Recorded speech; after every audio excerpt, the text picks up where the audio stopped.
हाँ जी दोस्तों, good morning, good afternoon and good evening. Totally depends आप लोग मुझे किस समय देख रहे हैं। मैं हूं अभिनव वाली और आज आपको पढ़ाने जा रहा हूं थ्योरी ऑफ डिमांड। अब ये जो थ्योरी ऑफ डिमांड मैं आपको पढ़ाने जा रहा हूं, ये +1 माइक्रो इकोनॉमिक्स के काम भी आएगा और ये किसी भी ग्रेजुएशन में है आप, चाहे बीए, बीकॉम, बीबीए, तो वहां पे भी बिजनेस इकोनॉमिक्स में भी आपके काम आएगा। आइए सर शुरू करते हैं। डिमांड, सबसे पहली बात, what do you mean by the word demand. एक मिनट, जो इकोनॉमिक्स का कंसेप्ट है डिमांड, मैं उसकी डेफिनेशन नहीं मांग रहा हूं, डेफिनेशन मैं बता दूंगा। मैं आम आदमी की भाषा में पूछ रहा हूं डिमांड शब्द का मतलब क्या है। अच्छा चलो मुझे ये बताइए, डिमांड शब्द को हिंदी में क्या कहते हैं। Let me tell you, demand शब्द को हिंदी में कहते हैं मांग। मांग, कोई भी चीज मांगना। हम बाजार जाते हैं, कोई ना कोई चीज खरीद के लाते हैं, वो हमारी मांग है, वो हमारी डिमांड है। अब एक चीज, इससे जस्ट अपोजिट हमारे पास एक कंसेप्ट है सप्लाई, बाद में करेंगे कभी किसी और वीडियो में। अभी फिलहाल जस्ट आपकी नॉलेज के लिए आपको बता देता हूं, सप्लाई को हिंदी में पूर्ति कहते हैं। पूर्ति, पूरा करना। एक इंसान की मांग है, क्या उसे 100 मार्कर चाहिए, तो दूसरा इंसान, एक प्रोड्यूसर सप्लाई कर रहा है, उसकी मांग की पूर्ति कर रहा है, पूरा कर रहा है, उसे 100 मार्कर सप्लाई कर रहा है। आई होप कुछ ना कुछ आपके दिमाग में पड़ रहा होगा। एनीवेज, कई बार मैंने बच्चों से पूछा, स्टूडेंट से पूछा कि जब भी ये शब्द डिमांड आपके कानों में आता है तो पहली चीज, पहला शब्द आपके दिमाग में कौन सा आता है। सुनना सर, बहुत से बच्चों ने मुझे बताया कि जब भी ये शब्द डिमांड उनके सामने आता है तो उनको लगता है वांट, और यू कैन से नेसेसिटी। बहुत से बच्चों के दिमाग में यह शब्द आता है वांट या नेसेसिटी। तो कुछ बच्चे ये भी कहते हैं नहीं नहीं सर, डिमांड है डिजायर्स। चलो पहले जरा इन्हीं दो शब्दों की बात कर ले, वांट या नेसेसिटी क्या है, डिजायर्स क्या है। वांट, नेसेसिटी हमारी बेसिक जरूरतें जो जीवित रहने के लिए, जिंदा रहने के लिए हमारे को चाहिए ही चाहिए। जैसे मान लीजिए रोटी, कपड़ा और मकान। Let me tell you, want या नेसेसिटी, रोटी, कपड़ा, मकान हमारी डिमांड नहीं है। क्यों नहीं है सर? कोई भी इंसान कमाना शुरू करता है, सबसे पहले वो अपनी वांट्स, अपनी नेसेसिटीज को पूरा करता है, अपनी बेसिक जरूरतों को पूरा करता है। लेकिन मुझे बताइए, क्या इंसान वहीं रुक जाता है? नहीं, कभी भी नहीं। इंसान अपनी वांट्स, अपनी नेसेसिटीज को पूरा करता है और उसके बाद अपनी डिजायर्स की तरफ बढ़ता है। लेकिन क्या इंसान अपने डिजायर्स तक पहुंच जाता है? डिजायर्स को हिंदी में क्या कहते हैं? इच्छाएं। अपनी वांट्स, अपनी नेसेसिटीज पूरी कर ली, वहां कोई नहीं रुकता। रोटी, कपड़ा, मकान, क्या बस वहीं रुक जाते हैं? नहीं, कभी भी नहीं। हर इंसान अपनी डिजायर्स, अपनी इच्छाओं की तरफ बढ़ता है, इच्छाओं को पूरा करने के लिए आगे बढ़ता है। लेकिन अपने आप सोचिए, क्या कभी कोई इंसान अपनी डिजायर्स तक पहुंच पाता है? क्या कभी कोई इंसान अपनी डिजायर्स को पूरा कर पाता है? नहीं, कभी भी नहीं। वांट, नेसेसिटी के नाम पे हमारे को मकान चाहिए, 2 कमरे का मकान मिल गया, बहुत है, सर छुपाने के लिए छत हो गई। लेकिन क्या कोई इंसान वहां रुकता है? नहीं। मकान मिल गया, अब हमारे को बड़ा मकान चाहिए, 3 कमरे का, 3 BHK, 3 कमरे का मकान मिल गया, अब हमारे को कोठी चाहिए। कोठी मिल गई 2 मंजिला, तो उसके बाद हमारे को बंगला चाहिए। बंगला मिल गया, बंगले के बाद हमारे को और बड़ा बंगला चाहिए, और बड़ा बंगला मिल गया तो अब पिछले वाले बंगले से भी बड़ा बंगला चाहिए। समझने की कोशिश करना, वांट्स और नेसेसिटीज, यहां कोई रुकता नहीं है, हर कोई बढ़ता है अपनी डिजायर्स की तरफ, अपनी इच्छाओं की तरफ। लेकिन इच्छाएं तो कभी पूरी नहीं होती। इंसान कहां रह जाता है? इंसान दोनों के बीच में रह जाता है। जहां जिस पॉइंट पे वो रह जाता है उसे कहते हैं डिमांड। अब डिमांड असल मायने में जो चीज, जो वस्तु, जो गुड्स या सर्विसेज इंसान खरीद पा रहा है, हासिल कर पा रहा है, वह उसकी डिमांड है। यहां तक समझ आया? तो चलिए, अगर आप लोग नोट कर रहे हैं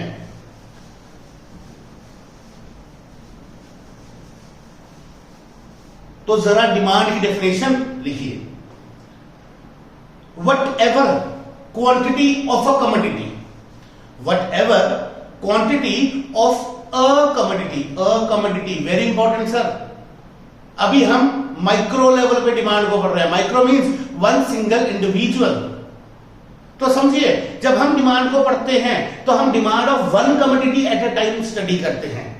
फॉर एग्जांपल, हम वीट की डिमांड को स्टडी कर रहे हैं, हम तो सिर्फ और सिर्फ वीट की डिमांड को ही स्टडी करेंगे, बीच में राइस नहीं आएगा। अगर हम चप्पल की डिमांड को स्टडी कर रहे हैं तो कश्मीर से लेकर कन्याकुमारी, गुजरात से लेकर असम तक, जहां जहां जिस भी रेट पे चप्पल बिक रही है, कौन कितनी खरीदने को राजी है, हम सिर्फ और सिर्फ चप्पल की डिमांड को स्टडी कर रहे हैं। दोबारा बोलता हूं सर, डेफिनेशन ध्यान देना।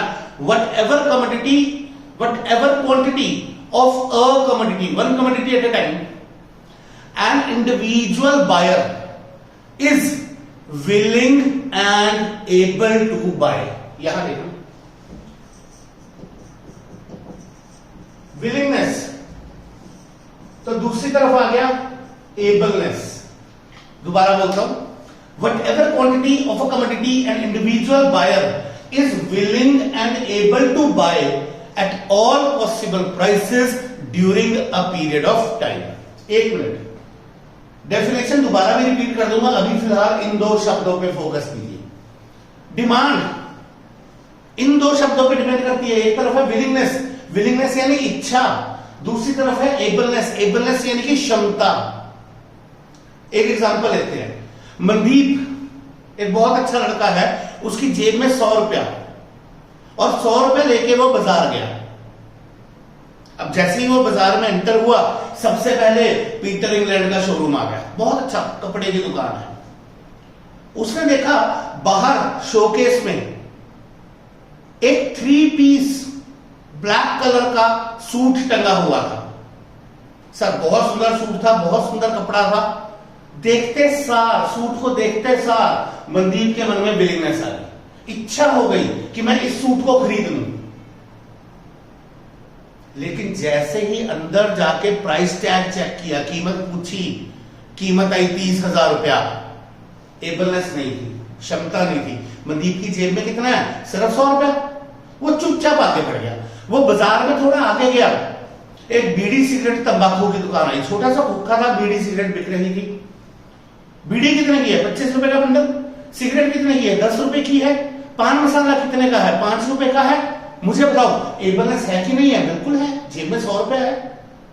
इन चीजों की कीमत से तो कहीं ज्यादा है उसकी जेब में। लेकिन मनदीप एक अच्छा लड़का है, वो इन सब चीजों का सेवन नहीं करता, विलिंगनेस नहीं है। दोबारा से डिमांड पैदा नहीं हुई। मनदीप थोड़ा आगे गया, चौराहा क्रॉस किया, राइट हैंड साइड पे एक बहुत बड़ी दुकान थी, जगमग जगमग लाइटें चल रही थी, बहुत से लोग तो उसे मंदिर समझ के मत्था टेक रहे थे। मैं ठेके की बात कर रहा हूं। आजकल ठेके ऐसे ही हैं सर, इतनी लाइटें लगी होती है, मेरे जैसे भक्त तो बेचारे कहीं वहीं पे मत्था टेक लेते हैं कि शायद यहीं भगवान मिल जाए। कमिंग बैक, ठेके पे जैसे ही मनदीप पहुंचा, वहां पे बोर्ड पे लाल रंग से लिखा हुआ था ठंडी बियर 100 रुपया। गर्मियों के दिन है, दोपहर का वक्त है, मनदीप बेचारा धूप में घूम रहा है। जैसे ही देखा ठंडी बियर, विलिंगनेस पैदा होगी। सच बोलूं तो मुंह में पानी आ गया। विलिंगनेस पैदा होगी, इच्छा तो है बियर पीने की, लेकिन कीमत कितनी है? 100 रुपया। एबलनेस भी है, मनदीप की जेब में 100 रुपया भी है। तो जैसे ही ये दोनों चीजें कौन सी? एक तरफ विलिंगनेस और दूसरी तरफ एबलनेस। जैसे ही ये दोनों चीजें for a commodity at the same time intersect हुई, इंटरसेक्ट मतलब दोनों इकट्ठे आके मिली। क्या? एक तरफ विलिंगनेस, एक तरफ एबलनेस टू बाय अ कमोडिटी, वहीं पे डिमांड पैदा होगी। मनदीप ने 100 रुपया दिया, बियर लिया और गट करके पी गया। तो इसीलिए what ever quantity of a commodity, अब समझना, अगर मनदीप की जेब में 200 रुपया होता तो 1 बियर पीता है 2 पीता, ऑब्वियसली 2 बियर पी लेता। ठीक है जी। तो whatever quantity of a commodity, किसी भी कमोडिटी की कितनी quantity an individual buyer Mandeep is willing and able to buy, yes willingness थी, एबलनेस थी, at all possible prices during a period of time. अब 2 नए शब्द आ गए, all possible prices during a period of time, इनको स्टडी करते हैं।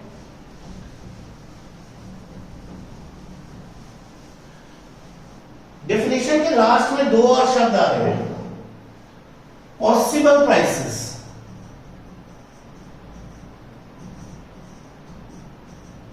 तो दूसरा शब्द आ रहा है पीरियड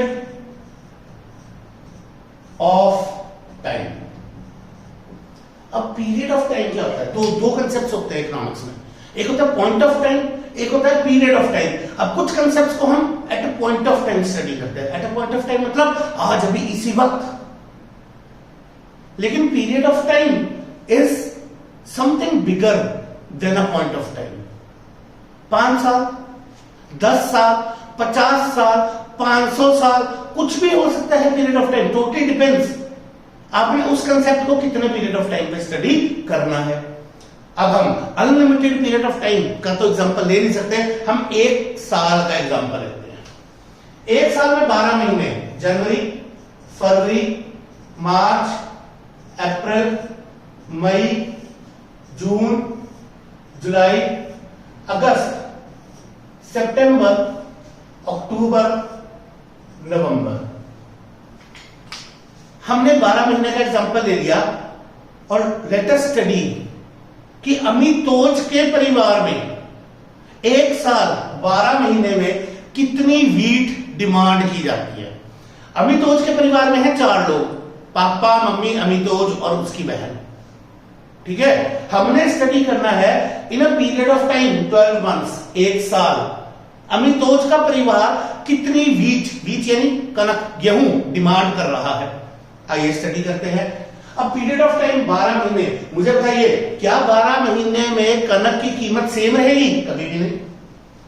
एग्जांपल लेते हैं, जनवरी महीना, अभी तो कनक अवेलेबल ही नहीं है, अभी तो फसल खेतों में खड़ी है, अभी मार्केट में अवेलेबल नहीं है, मंडियों में अवेलेबल नहीं है, देयर इज हाई स्कार्सिटी, इसलिए कनक बहुत ही महंगी बिक रही है, 50 रुपए किलो। फरवरी महीना स्कार्सिटी और पैदा होगी, फसल अभी भी नहीं कटी, खेतों में ही खड़ी है, कनक मिल रही है 55 रुपया किलो। मार्च महीना स्कार्सिटी की हद आ गई है, कनक बिक रही है 60 रुपया किलो। लेकिन जैसे ही अप्रैल महीना आया, 13 अप्रैल, क्या होता है 13 अप्रैल को? बैसाखी। क्यों मनाई जाती है? हार्वेस्टिंग फेस्टिवल है, किसान अपनी गेहूं, अपनी कनक खेत से काटता है, इसीलिए वो त्योहार मनाया जाता है, हम सबको पता है। 13 अप्रैल आ गई, जैसे ही अप्रैल महीना आया, फसलें कटी, फसलें कट के मंडियों में पहुंची, एकदम से सप्लाई बढ़ गई। अब सप्लाई जिस चीज की ज्यादा है उस चीज का प्राइस कम, तो एकदम से प्राइस कम आ गया। अब प्राइस कम आ गया 20 रुपया। मई महीना, बाकी बचे हिंदुस्तान में, जैसे पहाड़ी इलाके है, हिमाचल है, उत्तराखंड है, यहां पे थोड़ी सर्दी है, तो 1 महीना लेट कनक पकती है, तो 1 महीना लेट काटी जाती है। अब जैसे ही मई महीना आया, गेहूं की कीमत और गिर गई 18 रुपया। लेकिन जून महीना, जितनी फसल प्रोड्यूस होके मंडियों में गई थी वो क्लियर हो चुकी है, मंडियां खाली होने लग रही हैं, तो धीरे धीरे करके दोबारा से 20, 22, 25, 27, 30, 35 दोबारा से गेहूं की कीमत बढ़ने लगी। अब मुझे बताओ 4 लोगों के लिए मान लो 2 क्विंटल गेहूं लगनी है, वो किस प्राइस पे खरीदेंगे? क्या वो 50 रुपए के हिसाब से खरीदेंगे? नहीं, बिल्कुल भी नहीं। 55 नहीं, 60 नहीं, 20, रुक जाओ, अगला महीना 18 रुपया। उन्होंने 2 क्विंटल गेहूं खरीद के रख ली। अब जब 2 क्विंटल गेहूं खरीद के रख ली है, तो डू यू थिंक अगेन जून में, जुलाई में, अगस्त में वो गेहूं खरीदेंगे? नहीं खरीदी। सितंबर नहीं खरीदी, अक्टूबर नहीं खरीदी, यहां दिसंबर महीना खाई गए हम, अक्टूबर में भी नहीं खरीदी, लेकिन नवंबर महीने में अमितोज की शादी आ गई। बहुत से यार दोस्त रिश्तेदार घर में आए, सबने खाना खाया, जो 2 क्विंटल गेहूं खरीदी थी वो खत्म हो गई। और खुशखबरी की बात, फैमिली मेंबर भी बढ़ गया, पहले 4 थे अब 5 हो गए। अमितोज की वाइफ भी तो आ गई है। अब उनको वीट की जरूरत है और महीना चल रहा है नवंबर, वीट मिल रही है 35 रुपया किलो। आपको क्या लगता है वो दोबारा से 2 क्विंटल खरीद के बैठ जाएंगे इस रेट पे? कभी भी नहीं। उनको पता है 2-3 महीने और जो हार्वेस्टिंग सीजन आएगा, गेहूं सस्ती हो जाएगी, वो 2 क्विंटल ही खरीदेंगे। मान लो उनका 50 किलो से काम चल रहा है, वो 50 किलो खरीद लेंगे। फिर दिसंबर में नहीं खरीदी, जनवरी फरवरी में नहीं खरीदी, मार्च में नहीं खरीदी, अप्रैल या मई जब कीमत कम थी, दोबारा से 2 या 2.5 क्विंटल जितना उनको आने वाले साल में चाहिए वो खरीद लेंगे। यहां देखिए, what ever quantity of a commodity, किसी भी कमोडिटी, वीट की कितनी क्वांटिटी? 2.5 क्विंटल, 2 क्विंटल और 50 किलो, टोटल कितना हो गया? 2.5 क्विंटल। एन इंडिविजुअल, अमितोज के father, is willing and able to buy, yes willingness है, अनाज तो खाना ही है, पेट तो भरना ही है, and able obviously, willing and able to buy at all possible prices during a period of time। तो समझिए, डिमांड एक बहुत ही बड़ा कंसेप्ट है। अब पीरियड ऑफ टाइम, इंसान की, यही एग्जांपल ले लो आप, अगर आपने इंसान की डिमांड फॉर वीट स्टडी करनी है ड्यूरिंग हिज लाइफ टाइम, कितना पॉसिबल ही नहीं है। मैंने सन 2009 में पढ़ाना शुरू किया था। उस वक्त चंडीगढ़ में एक बच्चे से फीस में लेता था 600 रुपया। तब से आज तक 14 साल हो गए, कितने बच्चे पढ़ा दिए होंगे मैंने? हजारों। क्या ये पूरे टाइम पीरियड में 14 साल फीस कांस्टेंट रही? नहीं। 600 से बढ़ के 800, 800 से बढ़ के 1000, जब तक चंडीगढ़ में था 2000, 2500, जब हिमाचल वापस आया एकदम से फीस गिरी, वापस 800, 1000। अब खुद सोचिए, अगर आपको कोई बोले कि जी अभिनव सर की डिमांड कैलकुलेट करके दिखाओ 14 साल, नॉट पॉसिबल एट ऑल। किसी भी परिवार की डिमांड स्टडी करके बताओ for wheat, not possible at all. Why not possible? Because it's a very big concept, it's a very wide concept, बहुत बड़ा कंसेप्ट है। इस कंसेप्ट को असल में वाइड बनाया किसने? इस कंसेप्ट को असल में वाइड बनाया इस चीज ने, पीरियड ऑफ टाइम। जैसे ही हम किसी कंसेप्ट को पीरियड ऑफ टाइम पे पढ़ रहे हैं, वैसे ही पॉसिबल प्राइसेस आ गए, क्योंकि जैसे जैसे समय बीतता रहता है वैसे वैसे कीमतें भी बदलती रहती हैं, कीमत कभी कांस्टेंट नहीं रहती। तो during a period of time अलग अलग कीमतों में कितनी कितनी क्वांटिटी बाय करी, ये प्रैक्टिकली जानना बहुत ही मुश्किल है। एक बार खुद सोचना, रिलायंस कंपनी कितनी पुरानी है? होगी, अंदाजा बोल रहा हूं, मुझे एग्जैक्टली नहीं पता, 70-80 साल पुरानी होगी। अब रिलायंस कंपनी ने पिछले 70-80 साल में कितने प्रोडक्ट्स बेचे हैं? अलग अलग प्रोडक्ट्स बेचे हैं। कहीं तो रिलायंस एंटरटेनमेंट है, मूवीज बना रहे हैं, कहीं रिलायंस पेट्रोकेमिकल्स हैं, क्रूड ऑयल में भी डील कर रहे हैं, अनगिनत प्रोडक्ट्स हैं। अगर कोई आपको बोले रिलायंस इंडस्ट्रीज की डिमांड कैलकुलेट करो, 70 साल पीरियड ऑफ टाइम, अलग अलग प्रोडक्ट्स, अलग अलग कीमतें, कैसे कैलकुलेट कर लोगे? No, not possible. समझना चाहो तो लिख भी लो, demand is a very huge concept, demand is a very wide concept, therefore it is practically not possible to study demand. But अगर डिमांड को पढ़ना है, अगर डिमांड का बिहेवियर जानना है, तो उसके लिए हमारे पास एक दूसरा कंसेप्ट आता है, क्वांटिटी डिमांडेड। बनाइए सर हेडिंग, क्वांटिटी डिमांडेड। अब क्वांटिटी डिमांडेड की डेफिनेशन क्या बोलती है?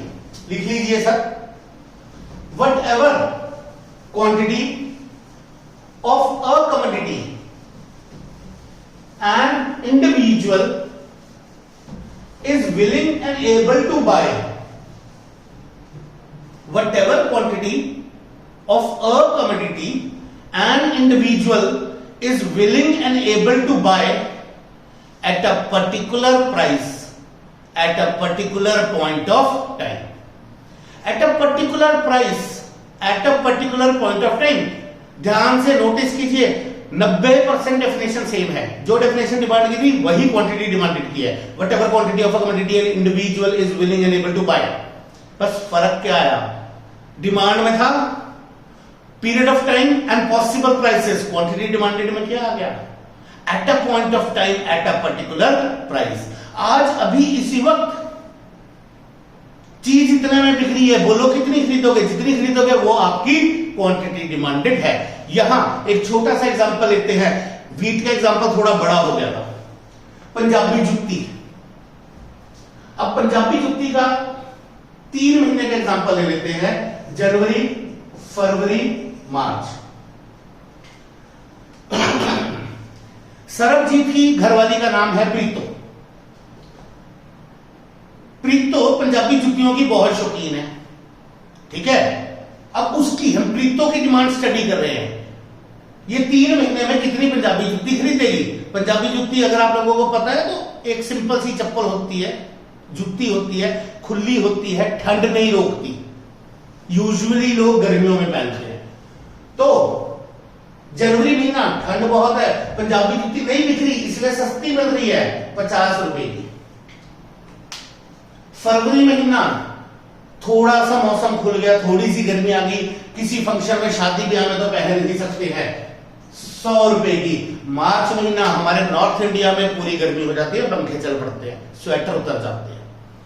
मार्च महीने में गर्मी आ गई है, पंजाबी जुत्ती की डिमांड है, तो पंजाबी जुत्ती बिक रही है 200 रुपए की। अब प्रीतो जनवरी में बाजार गई, पंजाबी जुत्ती बहुत ही सस्ती मिल रही थी, कोई नहीं पहन रहा, प्रीतो ने भी नहीं पहननी, लेकिन वो सस्ती है, कोई बात नहीं, पहनने के नहीं तो मारने के तो काम आएगी सरबजीत को। जुत्ती सस्ती मिल रही थी, वो 5 खरीद के बैठ जाती है। फरवरी महीना आ गया, वो दोबारा से बाजार गई, ये 5 जुतियां मान लो उसने सरबजीत को मार मार के तोड़ दी। फरवरी महीना जुत्ती 100 रुपए की मिल रही है, थोड़ी सी महंगी होगी, वो कहती है 2 तो खरीदूंगी ही खरीदूंगी। लेकिन मार्च महीना जुत्ती बहुत महंगी होगी, सर पहनने के लिए एक तो चाहिए, वो ज्यादा नहीं, बस एक जुत्ती खरीद के बैठ जाती है। अब यहां समझना, ये डिमांड है, period of time 3 months, possible prices 50, 100, 200, अलग अलग क्वांटिटी, वो कितनी खरीदने को राजी है, डिमांड का एग्जांपल है। लेकिन इसमें से बीच का एक पॉइंट उठा लो या कोई भी पॉइंट उठा लो, at a particular price at a particular point of time. आज अभी इसी वक्त फरवरी महीने में पंजाबी जुत्ती 100 की मिल रही है, तो वो कितना खरीदने को तैयार है, 2 जुतियां। ये 2 जुतियां उसकी क्वांटिटी डिमांडेड है। यहां एक मिनट दोबारा समझना, पीरियड ऑफ टाइम 3 मंथ्स और पॉसिबल प्राइसेस 5 + 2 + 1 8, ये डिमांड है। Total over a period of time 8 जूतियां खरीदी, ये उसकी डिमांड है। लेकिन ये 2, ये उसकी क्वांटिटी डिमांडेड है। यहां से एक चीज समझना, quantity demanded is nothing but a part of the total demand. Quantity demanded और कुछ नहीं है, टोटल डिमांड का ही हिस्सा है। ये 2, 5, 1 जुड़ा तभी 8 बना, तभी टोटल डिमांड बनी।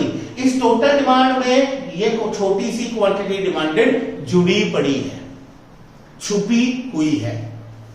तो अगर आपको डिमांड को स्टडी करना है किसी भी इंडिविजुअल की, तो उसकी क्वांटिटी डिमांडेड जान लीजिए। अगर आपको उसकी क्वांटिटी डिमांडेड पता चल गई 100 रुपए पे 2, तो आपको उसकी डिमांड भी पता चल जाएगी। कीमत कम हुई, क्वांटिटी ज्यादा, कीमत ज्यादा हुई, क्वांटिटी कम। बोलिए यहां तक समझ में आ रहा है? तो चाहते हैं तो एक लाइन लिख लीजिए, पुट अ स्टार, एक स्टार लगाइए और वहां पे लिख लीजिए, quantity demanded is nothing but a part of total demand. Quantity demanded is nothing but a part of total demand. Full stop. Smaller amount of quantity demanded smaller amount of quantity demanded can be added up to form total demand. छोटी छोटी quantity demanded को जोड़ के ही total demand बनती है। यहां तक समझ आ रहा है? चलिए आगे चलते हैं। अब फर्दर अगर आपको डिमांड के कंसेप्ट को समझना है तो आपके पास एक छोटा सा टॉपिक आ रहा है, डिमांड शेड्यूल। बनाइए sir heading, demand schedule. Schedule क्या होता है? Schedule is nothing but table. Simple जैसा हम टेबल बनाते हैं जिसमें डाटा फिल कर देते हैं, नंबर्स लिख देते हैं, उस सिंपल से टेबल को हम अंग्रेजी भाषा में शेड्यूल कहते हैं। अब डिमांड का शेड्यूल है क्या? सुनना, सिर्फ सुनना। Demand schedule is the tabular representation. Tabular representation, table की मदद से दर्शाना। किस चीज को? Tabular representation of the relationship between price of a commodity and it's quantity demanded. यहां समझिएगा, एक तरफ px, दूसरी तरफ qx। ये क्या है?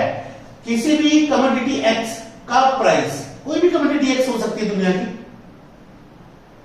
तो उसी कमोडिटी x की क्वांटिटी। एक तरफ प्राइस तो दूसरी तरफ क्वांटिटी। 2 पे 5, जब टॉफी थी 2 रुपए की, मान लो आप खरीद रहे हैं 5 टॉफियां, एकदम से कीमत बढ़ गई, टॉफी महंगी होगी। महंगी मतलब ऊपर गया, टॉफी महंगी हो गई है, अब आप खरीद रहे हैं सिर्फ 2। इसको और कुछ नहीं करना, एक टेबल में डाल दो, बस टेबल में डाल दिया, यह बन गया डिमांड शेड्यूल। एक बार फिर से डेफिनेशन रिपीट कर देता हूं। Demand schedule is a tabular representation, table की मदद से दर्शाना। ये टेबल की मदद से दर्शा रहे हैं द रिलेशनशिप बिटवीन। कैसा रिलेशन है? नेगेटिव। प्राइस बढ़ रहा है, क्वांटिटी गिर रही है। उल्टा भी अप्लाई होगा, अगर प्राइस गिरेगा तो क्वांटिटी बढ़ेगी। कोई चीज सस्ती हो जाए तो ऑब्वियसली हम ज्यादा डिमांड करेंगे। Demand schedule is the tabular representation of the relationship between price of a commodity and it's quantity demanded.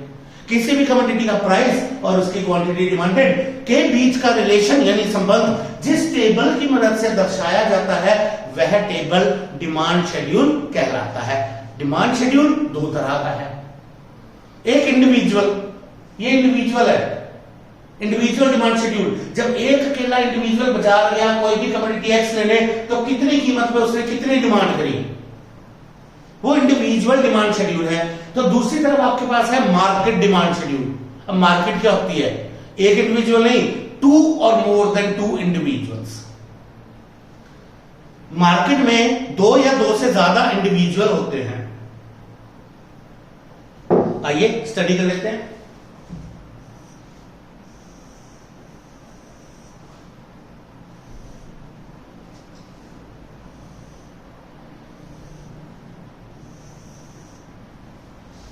px, जब टॉफी थी 2 रुपए की तो फर्स्ट इंडिविजुअल की quantity demanded for commodity x.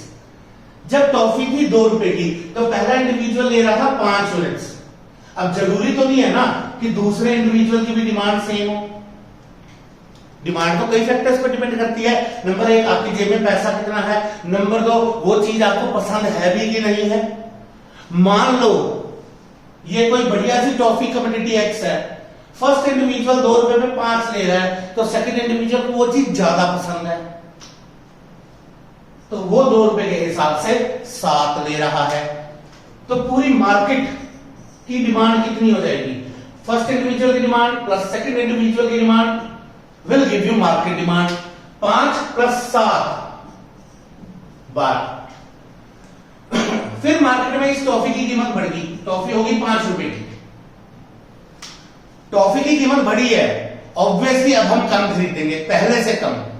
First individual की डिमांड गिरी, 5 से गिर के 2 पे आ गई। सेकंड इंडिविजुअल को ये टॉफी ज्यादा पसंद है, डिमांड उसकी भी गिरेगी लेकिन इससे कम, उसकी डिमांड गिर के 5 पे आ गई, तो पूरी मार्केट की भी डिमांड गिरेगी। सबसे इंपॉर्टेंट फैक्ट, अगर कीमत के बढ़ने से फर्स्ट इंडिविजुअल की डिमांड गिर रही है, सेकंड इंडिविजुअल की डिमांड गिर रही है, तो ऑब्वियसली पूरी मार्केट की भी डिमांड गिरेगी ही गिरेगी। पूरी मार्केट की डिमांड 5 + 2 7। यहां देखिए प्राइस बढ़ा, फर्स्ट इंडिविजुअल की डिमांड गिरी, सेकंड इंडिविजुअल की डिमांड गिरी, तो पूरी मार्केट की भी डिमांड गिरेगी ही गिरेगी।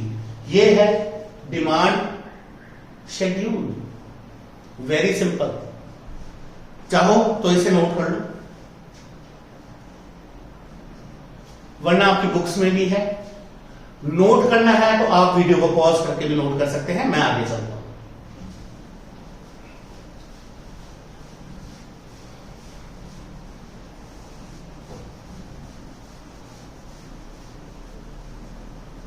अब इसके बाद आपके पास नेक्स्ट टॉपिक आ रहा है, बनाइए heading, demand curve.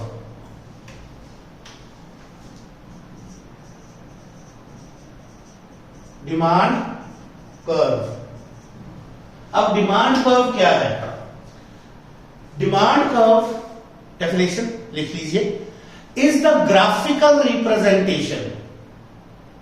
Graphical representation मतलब अब ग्राफ की मदद से दर्शाना है। ग्राफ में कर्व्स बनते हैं ना, हम सबने बनाए होंगे 10वीं तक, वही बनाना है demand curve. The graphical representation of the relationship between price of a commodity and its quantity demanded। यहां देखिएगा ग्राफ कुछ ऐसा होता है, एक्स एक्सेस, वाई एक्सेस, एक तरफ पी एक्स तो दूसरी तरफ क्यू एक्स। अब जो एग्जांपल हमने 2 मिनट पहले लिया था डिमांड शेड्यूल में, वही यहां दोबारा ले लेते हैं। जब तक टॉफी की 2 रुपए की, उसकी डिमांड थी 5, टॉफी महंगी हो गई 5 रुपए की, उसकी डिमांड गिर के आ गई 2। ये बोथ वेज काम करता है, कीमत बढ़ेगी डिमांड गिरेगी, अगर कीमत गिरेगी तो डिमांड बढ़ेगी। ये 2 पॉइंट आ गए, पहले 2 पे 5 पॉइंट ये रहा, फिर 5 पे 2 पॉइंट ये रहा। इन दोनों पॉइंट्स को कंबाइन कर दीजिए, जो लाइन बनी है that is your demand curve. हमने क्या किया, हमने ग्राफ की मदद से दर्शा दिया। वही सेम चीज, the relationship between price of a commodity and it's quantity demanded, दोनों के बीच में कैसा संबंध है, हमने उसे ग्राफ की मदद से दर्शा दिया। और संबंध कैसा है, नेगेटिव, एक बढ़ेगा दूसरा घटेगा। अब क्योंकि नेगेटिव रिलेशन है, इसके कारण कर्व कहां जा रहा है, डाउनवर्ड स्लोपिंग, नीचे की तरफ जा रहा है। आप कोई भी एग्जांपल ले लीजिए, 2 5 5 2 जरूरी नहीं है। आप दुनिया का कोई भी एग्जांपल ले लीजिए, चीज 10 की थी 2 यूनिट बिक रही थी, चीज सस्ती होगी 5 की होगी, अब 10 यूनिट बिक रही है, उसको भी ग्राफ लीजिए, प्लॉट करके देखिए, कर्व डाउनवर्ड ही बनेगा।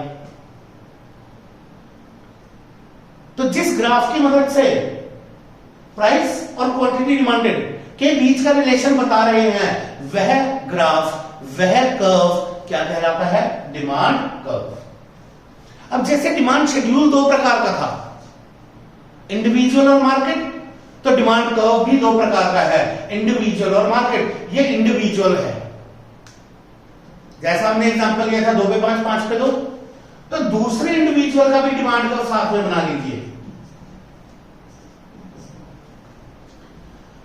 यहां px, यहां qx। मेरे को वैल्यूज याद नहीं रही मैंने क्या एग्जांपल लिया था, बट जस्ट थोड़ा सा वैल्यूज बढ़ा लेते हैं। मान लो जब तक कीमत थी, अच्छा कीमत तो सेम थी, जब तक कीमत थी 2, फर्स्ट इंडिविजुअल की डिमांड है 5, सेकंड इंडिविजुअल की डिमांड है 7। कीमत बढ़ी, 5 हो गई, फर्स्ट इंडिविजुअल की डिमांड गिर के आ गई 2, सेकंड इंडिविजुअल की डिमांड गिर के आ गई 5। बिहेवियर सेम है, बिहेवियर सेम है, रिलेशन सेम है। कीमत बढ़ेगी डिमांड गिरेगी, कीमत गिरेगी डिमांड बढ़ेगी, लेकिन हर इंडिविजुअल की क्वांटिटी अलग हो सकती है। ये फर्स्ट इंडिविजुअल, ये सेकंड इंडिविजुअल, इसके ये 2 पॉइंट्स आए हैं। 2 पे 7, 5 पे 2, इन दोनों पॉइंट्स को कंबाइन कर दीजिए, ये बन गया सेकंड इंडिविजुअल का demand curve and as always ये भी डाउनवर्ड ही बनेगा। अब इन दोनों को ऐड कर दीजिए, आपके पास आ जाएगा market demand schedule. Market demand 2 पे 5 तो दूसरे की 7, तो 2 पे 12, इसकी क्वांटिटी ज्यादा होगी ना मार्केट की।